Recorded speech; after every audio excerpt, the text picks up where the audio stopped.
La réalité du Saint-Esprit. Le Saint-Esprit de Dieu est peu connu par les chrétiens parce que plusieurs ne l'ont pas encore revêtu et même pour ceux qui l'ont revêtu, il demeure un mystère. La lecture de ce livre vous permettra de le revêtir, de connaître son langage et de découvrir les mystères cachés de sa personne. Pour tout contact, appelez au plus 237 678 78 16 21 plus 237 242 0020 09 et il deviendra pour vous une réalité. La réalité du Saint-Esprit, un livre écrit par le révérend pasteur Caleb Ngwa à Tangana.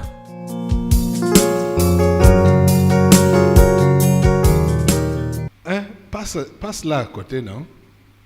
C'est le père de tes enfants là-bas.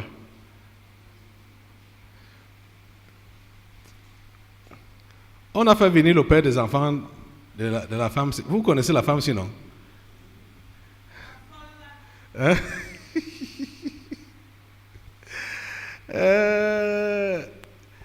Par son comportement, elle prêche un autre évangile là-bas au quartier. Hein? Un autre évangile. Hein? Bonjour, garçon. Bonjour. Bonjour. Bonjour. Comment ça va? Bien, bien. C'est la mère de tes enfants là-bas. Tout à fait. Vous en avez combien? 3. Comment vous avez connu ici? C'était en 2014. Donc, juste après le décès de ma maman. De ta maman? Ma maman à moi, oui. Uh-huh.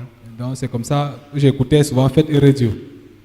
Et en cherchant dans là où je pouvais persévérer, je me suis dit, pourquoi ne pas me renseigner où se trouve exactement le tabernacle de la liberté. Donc, c'est comme ça que nous sommes arrivés ici. Vous viviez maritalement? Justement, on vivait en concubinage, pour être plus précis. Et donc, c'est toi qui l'amènes ici? Tout à fait, papa. Et après, qu'est-ce qui se passe? C'est après son comportement. Elle avait décidé de se repentir, sincèrement. Donc, et toi? Bon, moi aussi, j'avais la volonté, mais c'était difficile pour moi parce que, au départ, je n'étais pas habitué avec un rythme aussi comme celui-là. Donc, il fallait... Quel rythme? Oui, c'est-à-dire, papa, à la base, je suis catholique à la base. Donc, je suis né dans une famille catholique entièrement. Donc, ça fait que quand je décide donc de croire en Dieu, il faut oublier certaines habitudes. Comme quoi? Par exemple, comme la liberté totale, c'est-à-dire on n'a pas de limite.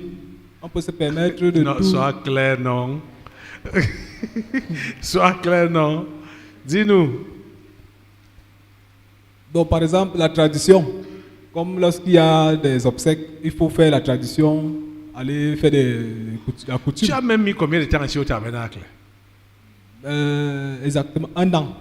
1 an. Oui. Et déjà, que tu dis que tu suivais déjà à la radio. Oui, à la maison. Puisque ce qui s'enseigne ici, c'est ça qui s'enseigne à la radio. Donc, vous voyez que quelqu'un qui écoute Fête Radio n'a pas d'excuse pour dire que je ne savais pas. Ouais. Vous voyez que le jeune homme-ci, il est en train maintenant, son intervention va dans le sens de ce qu'on enseigne même aujourd'hui. Que tu sais ce qu'il y a à faire et tu fais semblant de ne pas savoir parce que tu veux faire le contraire. Vous suivez un peu ça, non? C'est ça, non? Et c'est comme ça que plusieurs fonctionnent. Il sait ce qu'il faut faire ou il sait ce qu'il ne faut pas faire. Il sait que Dieu ne veut pas ça, mais il préfère fermer ses oreilles parce que lui veut faire à sa façon. C'était le cas avec toi, non? Comme tu as dit là, il a pris l'excuse qu'il est catholique de sang. Donc pour se justifier, quoi, pour donc prouver pourquoi il ne pouvait pas marcher d'après ce qu'il a reçu ici comme enseignement. Tu as fait 1 an. Donc, papa, mais ton visage, je n'avais jamais remarqué ton visage. Oui, papa, j'ai faibli. Pourquoi? Parce que lorsqu'elle a commencé à s'appliquer, à mettre ce qu'elle lisait dans la Bible en pratique. Quoi? Donc, c'est-à-dire qu'elle voulait déjà commencer à suivre le chemin même. Donc, ça veut dire qu'à un moment donné, même à la maison, c'était déjà... Quoi? On ne se comprenait plus. Ouais. Donc, même l'argent, même, je ne sais pas, à des moments, si les enfants étaient, par exemple... Tu pars dans l'argent très loin. Ce n'est pas affaire d'argent d'abord. Ok. Ce n'est pas affaire d'argent d'abord. Hein? L'argent, ça vient après. Hein? Donc, parce que quand vous vivez en concubinage, mais la parole en pratique, c'est quoi? Et par exemple, on ne devait plus coucher ensemble. Uh-huh. Et de temps en temps, je pouvais boire une bière. Elle aussi, elle disait que ça, ce n'était plus normal. Uh-huh. Oui. Bon, pour moi, c'était difficile pour moi de me séparer de ces choses. De ces choses-là. Oui, papa. Uh-huh. Donc, c'est un peu comme ça. Voilà comment on a commencé à être à couteau tiré. On ne s'entendait plus. On ne voyait plus les choses dans la même direction. Ah. Pourtant, c'est toi qui l'as amené ici. C'est bien vrai, papa, c'est bien vrai. Ah. Pourquoi vous ne voyez plus les choses de la même direction? Donc, moi, je ne savais pas que ici au tabernacle, ça devait aussi être tel que. Donc, vraiment, pour moi, ça a été un coup dur. Donc, c'était pas facile vraiment de changer dans un revers de la main comme ça, tout abandonné. Donc, c'était pas vraiment.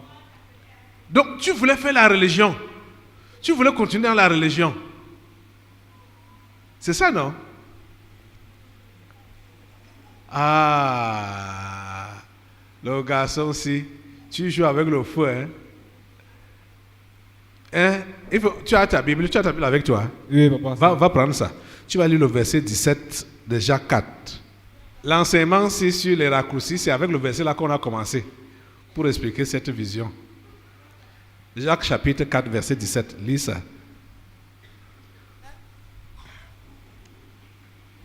Aidez-lui à ouvrir ça rapidement là. Comme je vois, il commence au début de la Bible. Celui donc qui sait faire ce qui est bien et qui ne le fait pas commet un péché. Relis ça bien. Celui donc qui sait faire ce qui est bien et qui ne le fait pas commet un péché. Tu as compris ça? Oui, papa. Ça veut dire quoi? Hein? Ça veut dire que celui qui connaît La vérité. la vérité et qui ne l'applique pas Comment? commet un péché. Les pécheurs vont aller où? En enfer. Tu veux aller là-bas? Non.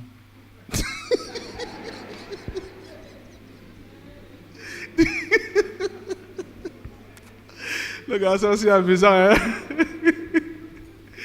Il réfléchit d'abord. Non. Ah. Mais toi, tu connais la vérité, tu ne veux pas appliquer cette vérité. Pourquoi? Et voilà, tu as fait 3 enfants avec la femme là. Tu as dit 3, hein? Tu l'amènes ici à l'église. À cause de la vérité que tu connais et que tu ne veux pas appliquer, tu préfères claquer la porte et partir. Là, laissant avec. Je crois que ton départ là a aggravé sa folie. C'est vrai, hein? C'est ton départ qui a aggravé sa folie là. Parce que la femme là est devenue un peu comme Toc Toc là. Hein? Tu comprends ça? Oui, papa, je comprends. Toi, tu devais te conformer à la parole. D'autant plus que c'est toi-même qui étais le premier à écouter l'évangile. Le fait qu'elle ait refusé les rapports était bien. Parce que vous n'étiez pas mariés. C'était bien. Elle n'a pas exagéré. Elle a fait comme ça a été enseigné. Et je le répète tout le temps ici. Que le concubinage n'est pas bien. Tu dis que tu te convertis, tu vis dans le concubinage. La première des choses que tu es appelé à faire, c'est d'arrêter ces rapports-là. Parce que tu vas te convertir en vivant dans le concubinage. Ta conversion ne sera jamais sérieuse. Ni pour toi, ni pour ton partenaire. ce sera la religion, la formalité que vous serez en train de faire. Vous voyez, non? Tu vois un peu, non? Oui, papa. Et je ne refuse pas, je n'avais pas refusé de partir parce que je l'ai même abandonné avec la maison. C'était pas dans le sens de m'éloigner totalement, mais c'était pour m'éloigner, juste pour aller rassembler le nécessaire et revenir. Donc, quelques temps après, quand je suis revenu, elle m'a dit que non, il ne fallait pas que je vienne juste remplir les formalités, il fallait que je m'engage sincèrement. Et moi, je lui ai posé la question de savoir si, est-ce qu'en dehors de Yaoundé, je ne peux pas aussi sincèrement croire en Dieu dans une autre région. Comme pour dire que même étant à l'est là-bas, je pouvais aussi... Tu étais allé à l'Est. Oui, papa. Votre séparation a fait combien de temps? 3 ans. Aujourd'hui, 2015. 2015. Oui, juin 2015. Tes parents sont chrétiens? Oui. Pentecôtiste. Pentecôtistes? Oui, papa. Ton père ou ta mère? Oui, le père. La ta maman, mère la était maman aussi... était catholique. Avant de mourir? Oui. Ah. Et tes autres frères et sœurs? Catholique. Ton père est pentecôtiste. Depuis Oui. quand? Ça date, ça fait pratiquement 10 ans. 10 ans. Oui, papa. Bah, est-ce qu'il est chrétien? Bon, je ne sais pas vraiment si je peux dire ainsi, mais c'est parce qu'il a eu une autre femme là-bas. C'est sa femme aussi qui l'avait amené dans cette religion. Après la mort de ta mère? Oui. Bon, Ta mère est morte quand? en 2014, en 2014 là, exactement. On est en 2018, non? Oui, papa. Et c'est juste après qu'elle soit décédée que j'ai commencé à persévérer ici. Oui, et ton père est pentecôtiste depuis 10 ans. Oui. De 2014 à aujourd'hui, c'est combien d'années? Non, ils ne vivaient pas ensemble. Ça veut dire que donc, il était de son côté, donc c'était comme une séparation de corps. Oui, écoutons. Je suis en train de vouloir... Vous voyez un peu là où je viens assembler? Parce que il dit que son père est croyant depuis 10 ans. Or, sa femme, sa vraie femme, est décédée il n'y a que 4 ans. Et celle avec qui il est maintenant, c'est elle qui l'a amené dans la foi il y a 10 ans. Papa, c'est peut-être moi qui ne vous explique pas bien, parce qu'au départ, ils étaient déjà séparés. Qui est qui? Le papa avec la maman. Depuis quand? Il y a longtemps. Donc, je ne peux pas donner avec exactitude ici. Je peux pas... Séparés ou divorcés? Bon, disons, ils n'étaient pas déjà officiellement mariés avec la maman. Ok. Voilà. J'ai posé la question, est-ce que ton père est vraiment chrétien?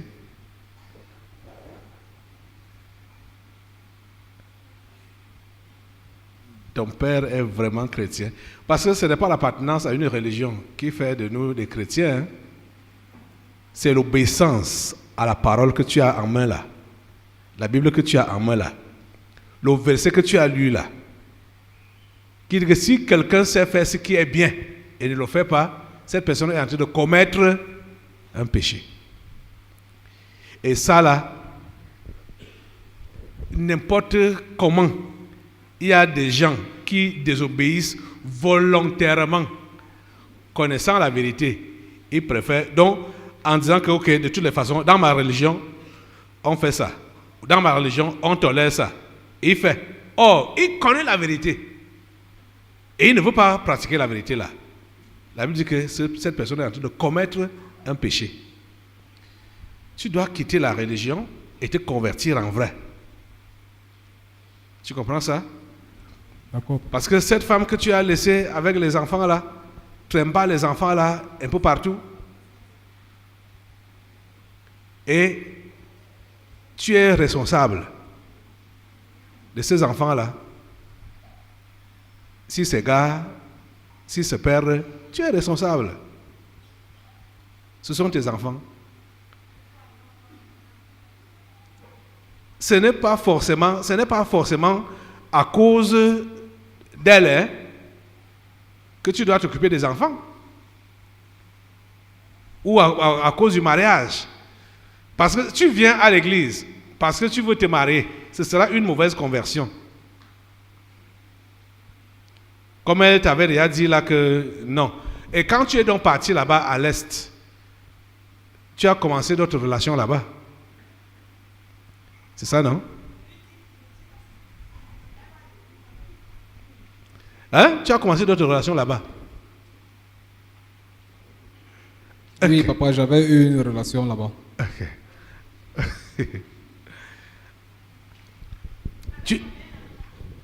Tu as déjà fait des enfants avec celle-là? Non, non, durant toutes ces années-là, je n'ai pas eu d'autres enfants. Qu'est-ce qui te regarde même dedans? Hein, toi aussi? Les conséquences là, qu'est-ce qui te regarde dedans? Hein? Tu sais que j'ai traité la fille ici depuis tous ces temps, non? Les conséquences? Oui, elle est touchée. Les conséquences de quoi? Pour elle? Tu sais que la Bible dit quoi? Si tu fais plus, ce n'est pas bon. Si tu fais moins, ce n'est pas bon. Mm-hmm. Voilà. Le zèle amer. Voilà. Elle est touchée. Elle revient un peu dans son bon sens. Comme ça. Bien sûr. Hey. Elle donne même l'air, même comme c'est toujours comme ça qu'elle fait. Mais après, quand elle va dégamer, vous êtes dépassé que tout le calme ici. Tu es en train de revenir dans le bon sens, non? Hein? Ok, parle, non? Oui, pasteur.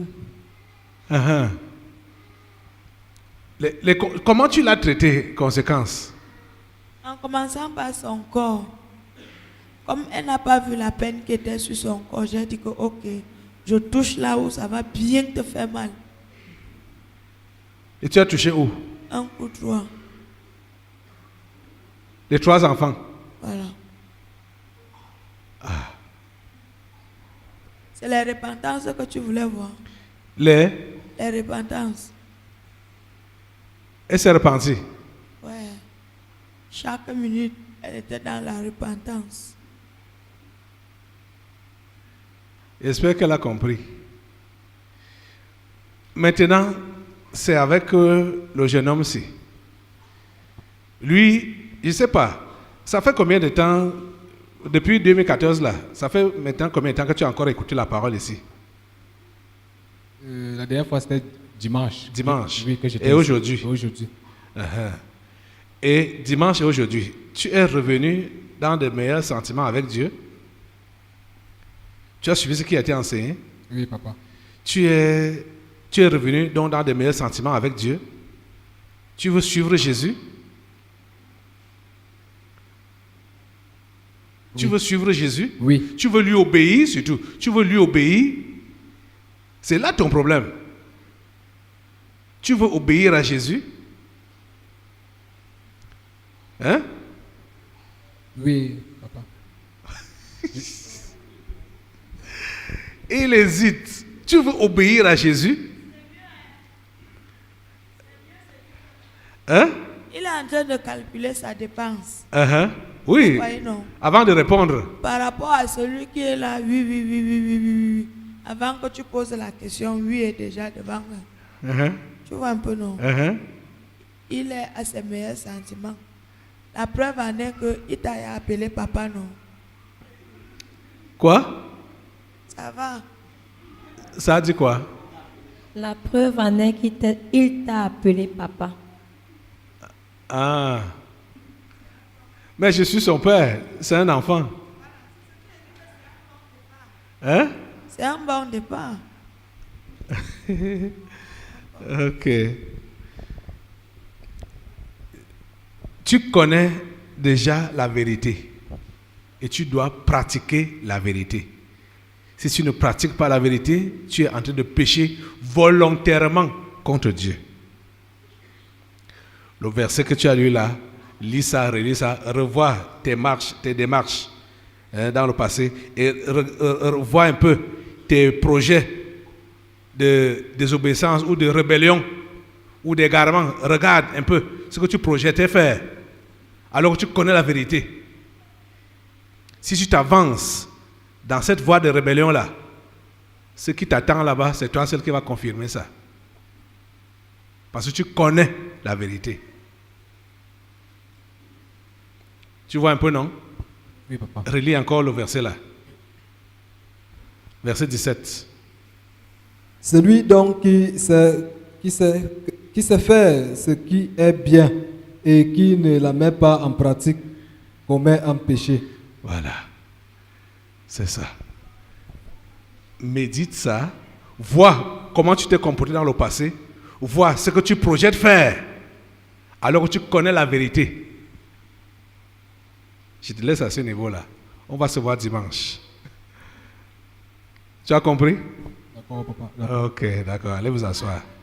La réalité du Saint-Esprit.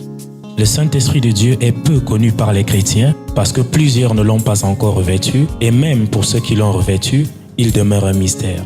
La lecture de ce livre vous permettra de le revêtir, de connaître son langage et de découvrir les mystères cachés de sa personne.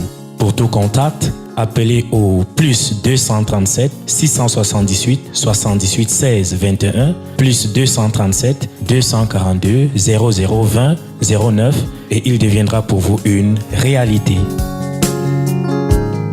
La réalité du Saint-Esprit, un livre écrit par le révérend pasteur Caleb Ngwa à Tangana.